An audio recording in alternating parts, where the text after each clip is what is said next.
Welcome to the IMA 52-week webinar series. I'm your host, Dominic Sirianni. Each week, we bring you the tools you can use to better engage your audience and share with you the future of modern marketing. If you haven't already joined us, membership in the IMA is free. You can access all of our resources, including our archive of webinars, at imanetwork.org. Our guest this week is Master Storyteller Christoph Trappe. I don't use that phrase Master Storyteller lightly. Christoph is an experienced communicator. He was trained as a newspaper reporter and has embraced modern marketing audience engagement techniques, becoming an evangelist of storytelling. Since leaving the newspaper industry, Christoph has applied his skills in the financial sector, nonprofit sector, and most recently has moved into healthcare.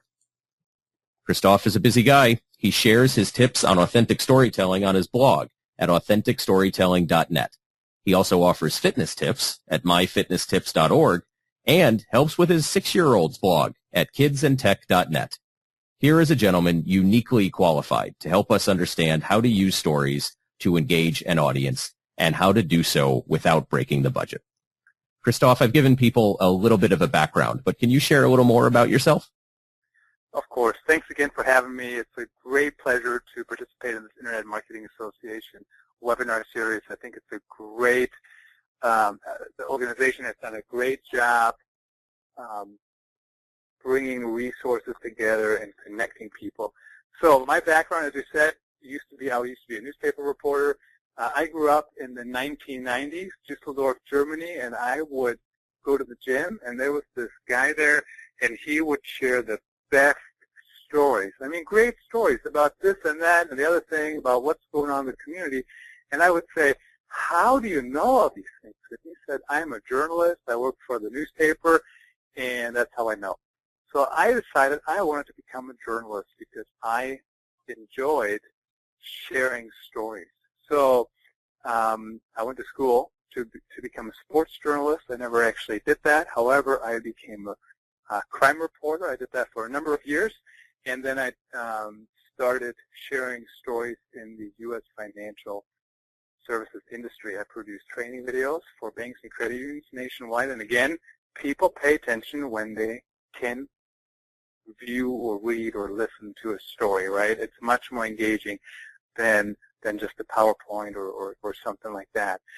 Started my own news startup, EasternIowaNews.com, local community site, over 80 contributors, 2,700 posts in 9 months, over 100,000 visitors. And again, what were we doing? We were sharing the community stories, unfiltered. Now, we didn't put everything up, obviously, if we couldn't verify it. But so again, I was sharing stories, and of course, I had help from 80-some people.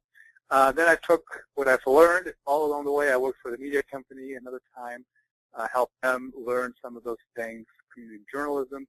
Worked in the nonprofit sector in the United Way network for almost 3 years, and I helped them share their story differently in a digital way, on digital channels, and really started building their audiences that way. Most recently, I made the transition to the healthcare industries and now help hospitals across the U.S. With their strategies, and I also run locally here Trappe Digital, where I work with community members and anybody interested, on blogging and sharing their story and that sort of thing. Thanks, Christoph. You run a lot of different storytelling mechanisms, and I want to drill down into a few of those. But I know that you have a mission here. I'm anxious to learn, as I'm sure our audience is, about content marketing on a shoestring. So without any further ado, I'd like to hand it over to you so you can talk us through what you came here to talk about, and then we can do some question and answers on the back end. You bet. Content marketing on a shoestring budget. So first of all, let's kind of get the definitions out of the way. What are we talking about? So shoestring, what I mean by that is a small budget, little time. For example, if it's your personal brand, I know there's plenty of people out there who share content and they're not actually, it's not even their business yet, they're just starting to build their brand. So I'm talking about you have a small budget or you have little time. For example, I run 3 blogs. I help obviously with my daughter's blog. I got my own blog. I got my fitness blog where I talk about how I've lost 130 pounds. I help other people run their blogs. I'm active on social media. So I do a lot of things. And then, of course, I have a family. I got a wife and a 6-year-old, another daughter on the way, and go to the gym in the morning so I can blog about it. But so I got very little time. But it's all possible with the right tools and the right planning. Content marketing, what I mean by that is it's really another term for storytelling, authentic storytelling, thought leadership. I never actually use the term thought leadership, anything I do. You know, I appreciate your comment about master storyteller. Very much appreciate it. But it's really, you know, people who share stories, they don't want to call themselves those things, right? So I'm not a thought leader, even if somebody else were to call me one. But they're all kind of the same mix of what we're talking about. So how do we share content that's relevant to an audience that helps them understand something, that educates them, at some point that might lead them to buy something? But guess what? People get asked to buy things all the time.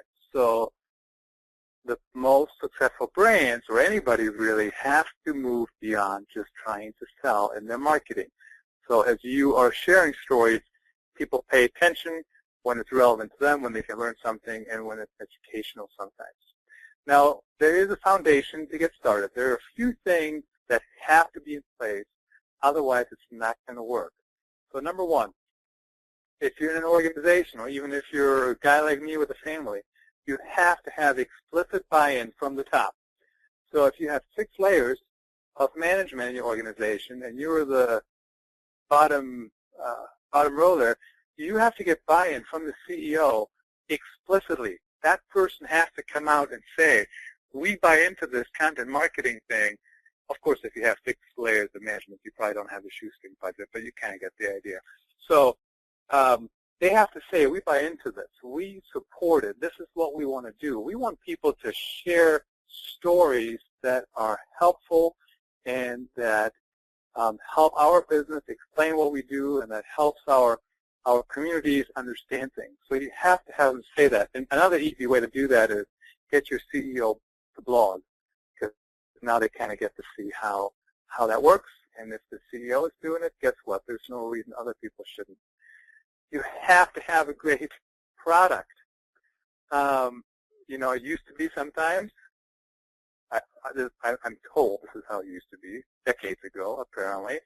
You know, somebody would come up with a new product, and then they would go to marketing, and they would say, now go sell it. And marketing would look at it and say, well, what are we selling, right? They don't have any, they're trying to sell something they know nothing about. Sometimes it's a good product, sometimes it's not so good of a product. And it used to be the more ad dollars you can spend, the easier it is to sell it, right? Whether it's a good product or a bad product, the more people will know about it. Well, there's so much stuff out there anymore that you have to have a great product. If you don't have something, and when I say product, I don't just mean, you know, something physically to buy, but even what it is that you do, right? So if you think about authentic storytelling, I'm not actually selling anything on there, but if you were to say, hey, Christoph, what's your product in authentic storytelling? And my product is, even though you really can't buy it necessarily, how do you share stories? I'm selling you the knowledge that I have on that topic. Now, if you come to my site and you say, this guy doesn't have a clue what he's talking about, guess what? Don't have a great product, nobody's paying attention to me. It doesn't make any difference that he's talking about it. The workflows. Anytime content is created, it affects workflows, whether it's by yourself, whether it's as a team. So at the very, very least, you have to think about that. So for myself, for example, one-man band, right, for my blogs, my workflow is I have editorial calendars set up on my WordPress sites. I decide this blog publishes on this day, this blog publishes on that day, this one on that day, and then I start writing posts and then I start publishing them. Not the second I'm done, but the second they're supposed to publish, whenever that is, on that day of the week. So so that's kind of my workflow, right? I don't try to drive myself crazy because I have to publish every 10 seconds. I publish on a schedule. And so you have to kind of figure that out. The more people are involved, the more complicated it can get. But who does what and when, and how do you do it without driving yourself crazy? To get started, in any organization, identify the subject matter experts. Who are actually the people that should talk about whatever it is that you're talking about? So let's say you got one marketing person or communications person or whatever you're going to call them, and you have all these internal experts, right? They know what they're talking about. So it used to be marketing, when there was only the news media. The news media would try to talk to somebody in the organization, and then marketing would go to this expert, and the expert would answer marketing's questions, but marketing hasn't actually talked to the newspaper reporter because, you know, that's, I guess, how it's done a lot of times. And then the marketing person, if they're actually the spokesperson, they would talk directly to the media, and if they're not the spokesperson, then they would find the spokesperson and they would explain to them what the subject matter expert said. And so see what I mean? It's like three ways around the, you know, three corners around the block here on who is not talking. So in this model, the subject matter experts become the public-facing person. So whoever is the expert, whether they would admit that they are the expert or not, whoever has the most knowledge about the topic should be doing the talking. Identify relevant channels. You know, I would argue that it's the website, all the social media channels, and there might be others. You know, some businesses, some organizations, they might find billboards very relevant. Others, maybe not so much. You know, maybe the newspaper. But you want to think about what are the channels that we want to reach. A lot of times I draw it up like this. This is a digital first, website first model. You know, the website is in the middle. Everything that's published should be on the website. So, as you can see here, some organizations do news releases. And everything that's in a news release that ends up in a newspaper article, if it's picked up, or anywhere else, should also be on the website. So everything goes on there, and then everything else comes out of there. Face-to-face is included. Every digital content strategy needs to have an offline component. If the offline component doesn't match up what's being done online, it's not authentic, it's not believable. So everything has to line up, and it has to be the same story. That's why it's important that you figure out what this story is first, and then go from there. What's most relevant to the shoestring budget on this model, I remember a few years ago when you know, Twitter and Facebook first came around, everybody was saying, not everybody, but a lot of people were saying, you know, every channel needs unique content. Facebook needs different content than Twitter, and Twitter needs different content than the website, and everybody needs to have unique content. And I think, first of all, that's nearly impossible for most organizations to have truly unique content for all those channels. And secondly, there's no reason to. I think it's really just making it too difficult. Now, does the Facebook audience expect different content than the Twitter audience? No, absolutely not. The Facebook audience expects the content to be formatted the way Facebook users want it, and Twitter users, they want it in a different way. So you just have to phrase it differently. And if you do it well, guess what? People won't even know the difference. And sometimes you can send the same things to the different channels. Now, the one thing that this model is not advocating is that every social media post has to link back to the website. I get it. We want to get people to our website. We want them to stay there and do whatever our call to action is. But people don't click all the time anyway. So it doesn't mean we can't have links back to the website, but a lot of times just reformat what we have. And if you have a blog post that's 800 words, take 10 to 15 tweets and Facebook updates out of it, see? So that way you're really streamlining the content production. Web first, as I mentioned, sometimes, it's easier to back into the web. So for example, I'm on Twitter all the time. It's much easier to tweet sometimes than it is to blog, right? I'd like the blog post to be a little more, not formal, but a little more polished. And a tweet is pretty quick. You can do it anywhere anymore. You can text it in, even though I haven't done that in years, but you can. But that doesn't mean you can't use that tweet as a blog post later on. So just write it down, and you can still use it. If you're out gathering content, think of all the channels. So you can use all kinds of tools, your iPhone, just a piece of paper even. Make sure you get content that you can use on all the channels. Create once, publish everywhere. This model, we are talking about you really just create everything one time. You publish it once, and then it goes everywhere. That's a wonderful concept. That's not really working to the degree that it could be working. You put something on the website, and if it's truly automated today, you put it on the website, and the website sends out a link through Facebook, Twitter, Google+, etc. That's about the degree to which it's working today.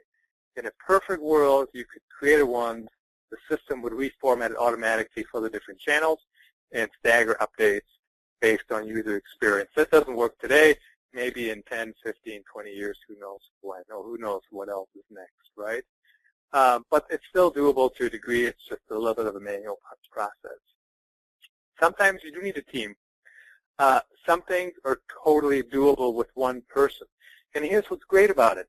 Once you start gathering content, once let's say you're at an event, a company event, and you start becoming the person that takes a photo or takes a quick soundbite, people expect you to do it.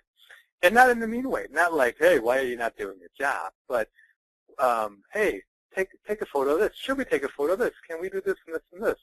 I'm in a Rotary Club here in Cedar Rapids, Iowa, and we volunteered at a marathon that was going through town, and we had a water station that we staffed. And, when I said, hey, I want to take a picture, people knew.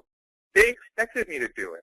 One person said, hey, I should take a picture of this so you can be in it. And then if you're over here, it's really, I'll send it to you and you can post it. So it's people expect you to do it once you start doing it. But there are some specialties needed. If you're going to produce some high-quality video or something like that, or you have to write a guest editorial for the newspaper, you might still need help writing or editing or whatever. Sometimes if you want to record a podcast, you might still need help, even though you can record a podcast so easily. I'll give you an example. We recorded one for myfitnesstips.org, and I think it's publishing, I don't know when, at some point here. And my point was that I don't run in the mornings because it's dark out. I think it's a huge safety risk. Now, you may have to remember, we met before, but I'm 6'4", about 210 pounds or something like that, so I'm a pretty big guy.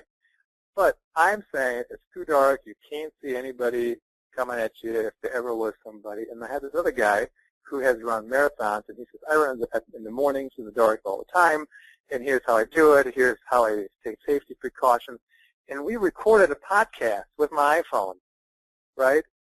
So we just passed the iPhone back and forth and talked for 10 minutes. And when we listened to it, we were like, ooh, this sounds really good. It sounds like we're in a studio. So, there are things you can do today that were almost impossible 10 years ago when you had to sit in a studio and rent it, for example. Many people can't participate, however. Everybody runs across stories. The only difference is to get people to understand, to share stories. And I actually have a checklist, we might be able to share actually with people, but you can ask yourself at the end of the day, and you can see what are some of the things that have happened today and what's something that's worth sharing. People come up with stories every day. Now, that doesn't mean that they have to do them, but if you get other people in your organization to share the stories that then you can write up quickly or do a podcast on or whatever, put somebody on camera and just talk to them for 2 minutes and then share them. Some of the, when I was in the video production world that I would have called very low quality videos have some of the biggest impacts. I mean, you've seen it before, right? People share something interesting on video and people watch it. Doesn't mean I'm not an advocate for having bad looking video or especially terrible audio. I think bad audio is one of the biggest killers for engagement, but it's just something to keep in mind that you can do a lot of things with tools that weren't available. If you can't do it, hire the experts. Now, that can get expensive, and that would kind of go away from our shoestring budget, of course. Video, shoot video of everything. I think it has become a huge help if you go video first almost. So if I go out and I interview somebody, for even a written piece, I will take the camera, I'll put the camera in front of them, I say, hey, is it okay to record this? And then I will use bits and pieces from the video for the different pieces. And it's so much easier to play it back. And the other thing, too, and I actually can't tell you how I did it as a reporter, because as a reporter, I would take notes, right, as people are speaking, and then I would quote them off those notes. And it's just, when you record video, it's so much easier to pay attention to people. The iPhone, great tool. You can buy anything for the iPhone anymore. You can get a, we call it a tripod even. You can get a microphone you can plug in. So all those things work. I've heard great podcasts from people that have never done it before. And how do they do it? I mean, I actually one time had a writer who was writing things for me, and he also, he started doing a podcast, and I said, hey, these podcasts are awesome. They're much better than the articles. And it wasn't just my opinion. It was the audience, They were listening to the podcast, but they weren't reading the articles nearly as often as they were listening to this podcast. So figure out what you're comfortable with. If you're not a good writer, do a podcast. If you're not a good podcaster, maybe do a video. If you don't want to do that, have somebody interview you. So there are tools for everybody. Again, we talked about the workflows, who does what, and how long does it take, and how long should it take. A 300-word article, a 300-word blog post, it doesn't take all that long. I mean, seriously, once you figure out what you want to talk about, just write it out. Write it out in the moments of downtime. I use WordPress on all my sites, and I actually have the app on my phone. And I sit, like let's say I'm early for a lunch meeting or something, I'll sit there and I'll write something. Or if I'm early, if I'm waiting somewhere at my daughter's sport activity, I'll write something on my iPad with one finger, and it works. And guess what? I've written like 1,400 words on a mobile device in one afternoon. So it's possible. Keep all channels in mind. Not all content works everywhere. So that's something you want to think about. So if you do a podcast, guess what? It's not going to really help you with SEO. Now, there are ways around it. So SEO, search engine optimization, obviously, but just to make sure everybody understands. So the search engines can find your content. But there are, again, ways around it. So, for example, you can record a podcast up to 10 minutes. You can send the file to Fiverr.com, and you can pay $5 for somebody to transcribe it for you. And then you use a transcript on your website, and Google can still pick it up. So you might have to do some editing, but again, another trick for that shoestring budget. I mean, for $5, 10 minutes of audio transcribed, that's, I didn't know that was possible until I ran across Fiverr.com.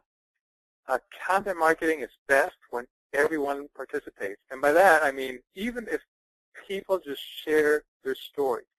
So if somebody comes up and shares what's going on, here's a story that might be worth sharing, even that is helpful. So everybody can participate.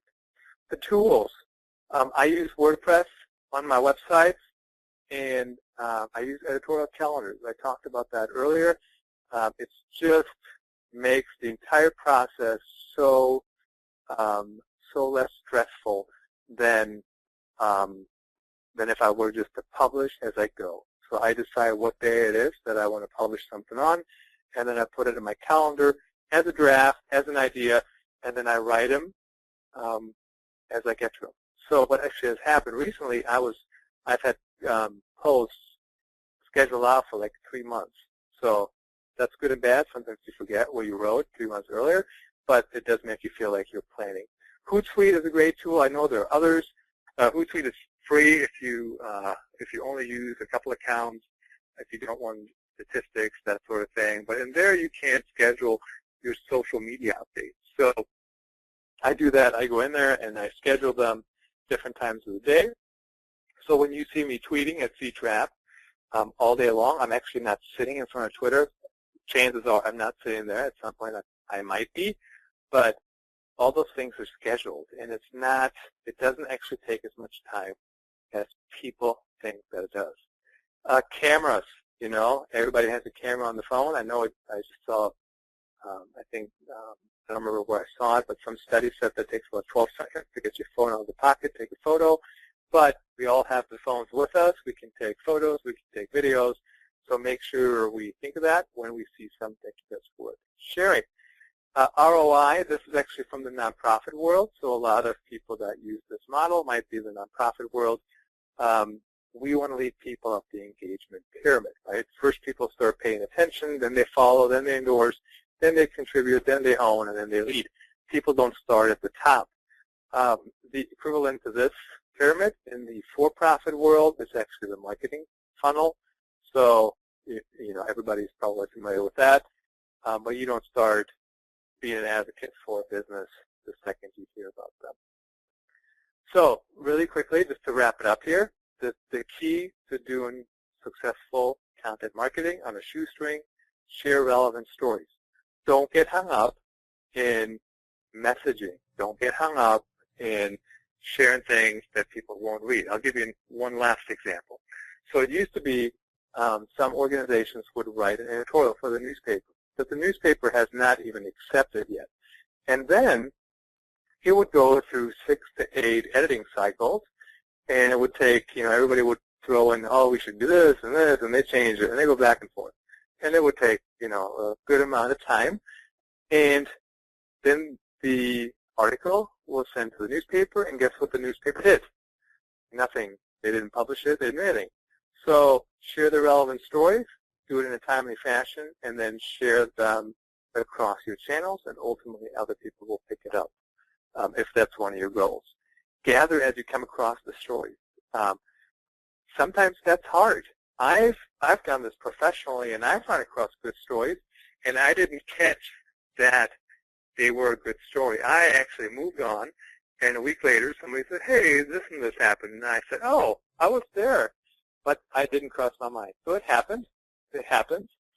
But keep in mind to gather the content as you run across it. It's much more efficient than waiting for it until later on. Schedule on all channels. Don't do it live. There was just a study or a report out the other day how Instagram is a little different of a social network still, that you can't schedule content, and that the most relevant time for most brands is Friday and Saturday nights, so people literally have to schedule things live. I mean, not schedule, but publish things live. But where you can, schedule it. As long as it's authentic, it's really your authentic story that you want to share. It doesn't make any difference. People won't care that it was scheduled. It has to be constant. You have to share content constantly.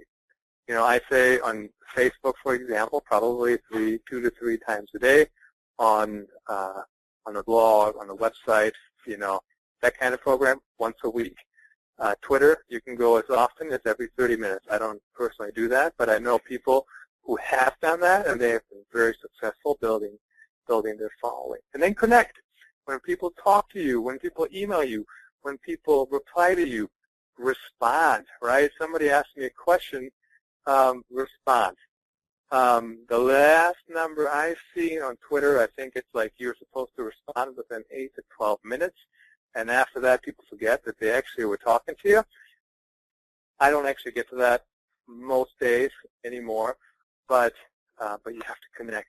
If you don't connect, people are not going to stay connected with you. Well, Christoph, thank you very much. This has been a great experience, and you shared a lot of information. Before we leave this slide, I want to touch on two of the bullets up here and then reference back to something you said earlier.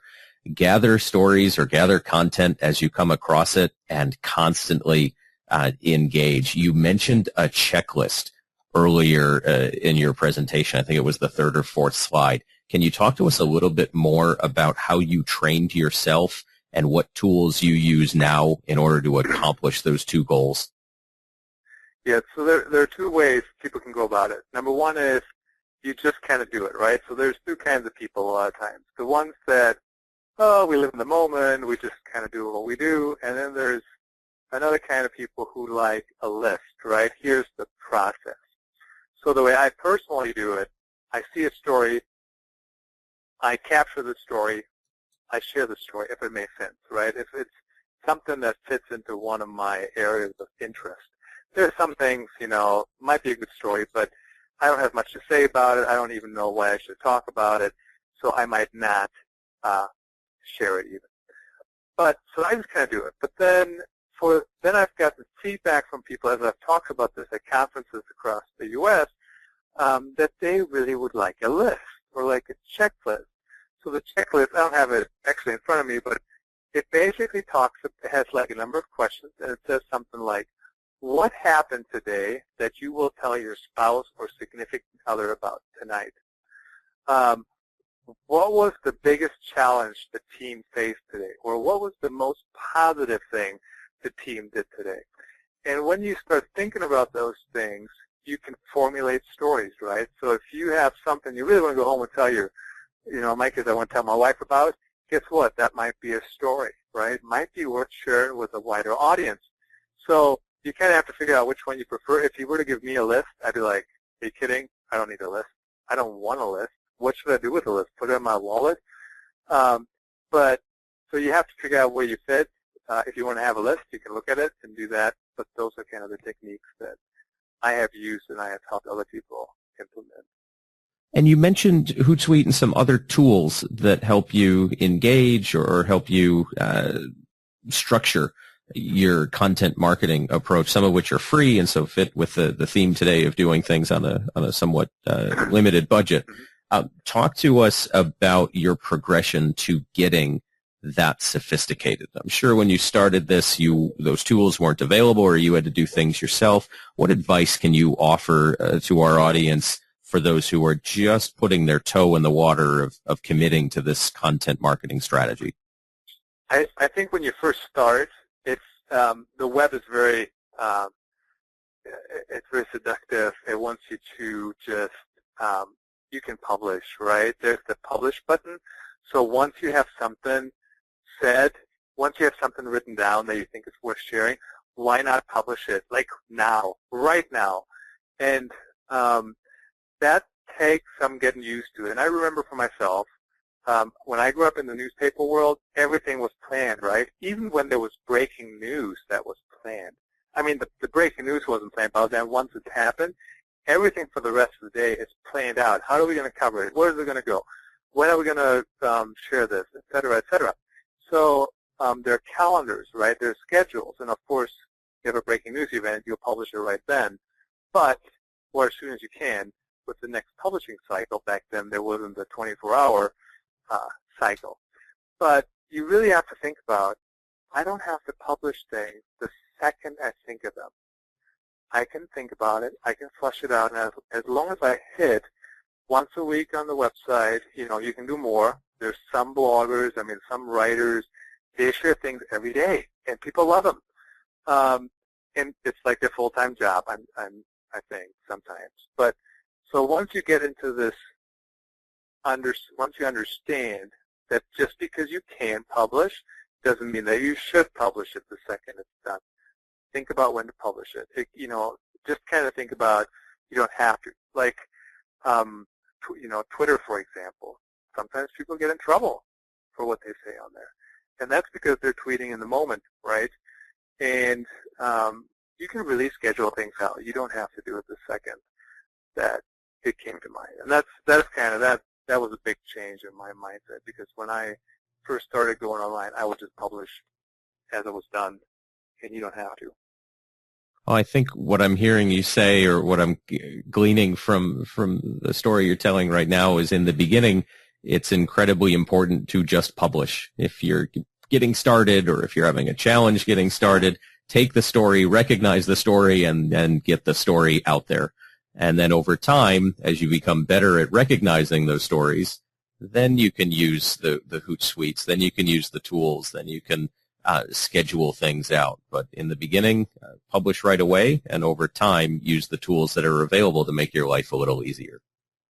Yeah, and you don't even have to publish right away, even when you get started, but just, think about how do you space them out. So you finish something, you decide when you're going to publish it, and then just kind of get into a schedule. Absolutely. Talk to us a little bit, if you would, about the personal blogs that you help with or run. I'm specifically interested in learning a little bit more about what you talked about earlier, that content can be, the same content can be used across platform, but sometimes you have to tweak or subtly change either how you're presenting that content or what you're saying, the point you're trying to get across. Is there an example that you can use where you did leverage the same story across multiple social media platforms, but tell us how you changed the story or its presentation slightly for each individual tool? Right. So let's say I have a topic for one of the blogs, and I'll write, I usually write anywhere from 300 to maybe 900 words. I hardly ever go above that. And you have 900 words that you end up with. So you'll have sections of that blog post, right? You'll have sub-headlines and all those kind of things. And out of those 900 words, now you can share the article, and you can say, here's a new blog article, and share it to social media. And I do that too. I even do it automatically. The website just kind of spits it out. But then go through that article or that blog post and take snippets and use them across other channels. And you'd be surprised. I mean, maybe you're not, but a lot of times you can go through there and you can actually find a number of shorter sound bites, social media updates that you can use. So, like on Twitter, you only have 140 characters anyway. So you go in there and you find a sound bite. It's still part of the bigger story, but at that point, you're not actually sharing the full story with everybody on Twitter. You're just sharing one little piece. Does that make sense? So you're just sharing a sound bite based on the user experience. On Facebook, sometimes you just share a picture, maybe. I'll give you an example. Maybe that just came to mind here. We're expecting another daughter. So on Facebook, we posted a picture of this daughter. I mean, the ultrasound, right? And had the little bow, pink bow or whatever it was. And we said, and baby Trappe is, period, and there is the picture. Then my 6-year-old and I went to her blog, and we blogged about how my unborn sister is already on Facebook. When I was just in mommy's tummy, there wasn't even Facebook didn't even exist, or my parents didn't know about it. Blah blah blah blah. And we talk about it from her perspective. So they're really ultimately the same stories, but they're just told out of different perspectives and told from with a little bit of different information. That's a great example. Thanks for sharing that. And I love your daughter's blog. I have an 8-year-old son myself. We read it together. It's just a great way to to expose a younger audience to all of the tools and all of the technology that's available. You both do that very well. Great, thank you. Christoph, I could ask you questions all afternoon. I have to wrap up, though. If you can share how people can get in touch with you to keep the conversation going, I'd appreciate it. Yeah, I'm easy to get a hold of. Trappe on Twitter. Connect on Facebook if you like, fb.com//ctrappe. The old-fashioned way, an email works too, ctrappe@gmail.com. So easy. I'm really easy to get a hold of, and I'd be happy to hear from anybody. If you have questions, comments, thoughts, I'd be happy to discuss it further. Wonderful, Christoph. Thank you so much for your time. We really appreciate you spending this afternoon with us. IMA members grab a copy of Christoph's presentation and chat more about this topic at imanetwork.org, or you can reach out to him directly in the mechanism that he just described. We'll also put copies of the checklist that we referenced and some of the tools that we talked about in the show notes for today's session. And again, you can get that information at imanetwork.org. We're always looking for feedback on our webinar series, so we appreciate you listening and would love to hear your thoughts. Send those to me at dsirianni@imanetwork.org. Christoph, thank you again very much, and we'll see everyone next week. Thank you.